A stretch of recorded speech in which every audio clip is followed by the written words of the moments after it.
5 minutes to Mr. Fortenberry. Thank you, Mr. Chairman. If you decide to start a subcommittee on oversight of AIG, I will volunteer to serve on it.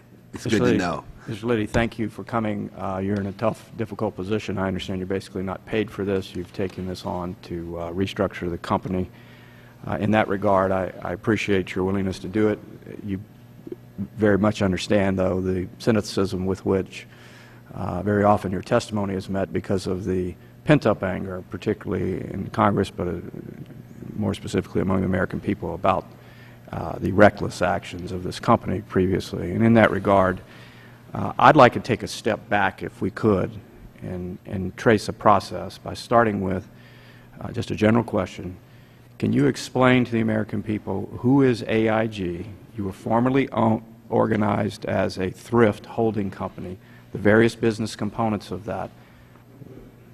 The business sector, or one of those components that went bad in terms of the creation of exotic financial instruments, and then how are you suggesting a restructuring of the company and management to deal with it?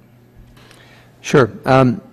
AIG consists of a number of component parts, and let's just think about it as a string.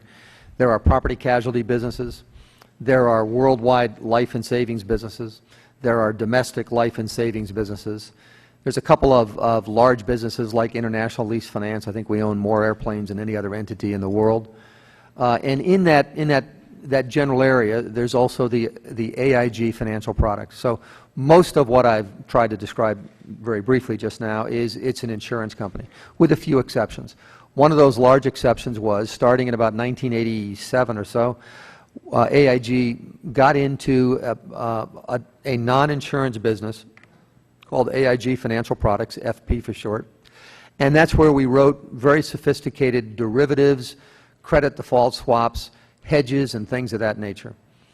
The credit default swaps generally performed well until the complete liquidity collapse that occurred in '07. Many of the credit default swaps, the multi-sector credit default swaps that were written by AIG, were tied to the housing market. When the housing market collapsed, those credit default swaps called for the posting of collateral. We had to keep ensuring the value of those instruments, and we ran into a severe liquidity squeeze.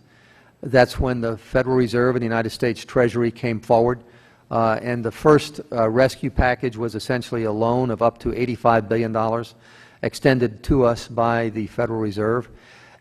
While that solved one problem, it created another problem because we didn't have enough equity to support the $85 billion, so that then was subsequently redone to include a balance of equity from TARP and debt from the Federal Reserve. You stated that the default swaps performed well. However, the reserves underlying the risk to manage those default swaps were clearly not there, which begs the earlier question about the overall structure in which AIG was operating under, a thrift holding company, and the lack of regulatory oversight there. Yeah, as you know, Congressman, I was not there. I've been at the helm for 8 months, and so my time and energy is focused on today and tomorrow and less on yesterday. What I do appreciate after being on the job for almost 8 months is I don't think the financial products business belonged attached to AIG in any way, shape, or form. And so when Congressman Kanjorski asked me the question about oversight, I think there needs to be substantially greater oversight of financial institutions. Maybe we can do that within the existing regulators to make sure that those that are either very large or pose systemic risk really get monitored on a regular basis so you can't have this kind of event occur again. Let's quickly move to an issue of the bonuses. We were told earlier it was $120 million in 2008. New information has come out that it is $450 million. Why the discrepancy? We apologize for any confusion. We are asked so many questions on bonuses, and each person wants it sliced a slightly different way. The first question we were asked was corporate bonuses. To us, that means bonuses paid at the corporate center or paid from the corporation. That was the $121 million. We were then asked a separate question, a subsequent question, well, how many bonuses were paid corporate-wide, anywhere in the company, worldwide, in Japan, in South America, whatever, that's a different question, and that's the larger number. So we're trying to slice the information in accordance with each individual request that we get. We get them from Congress, we get them from the Senate, we get them from regulators and from the Fed and Treasury. We're being as cooperative as we can. Sometimes we're drowning in requests. Back to the earlier question about your plans for management restructuring. For management restructuring, we divided the business into 3 categories, the 3 largest and most valuable businesses that we have. We intend to take public or sell a minority stake in. That will generate much of the funds we need in order to repay the taxpayer. Some of the businesses will be held and will wait for a better day to sell them.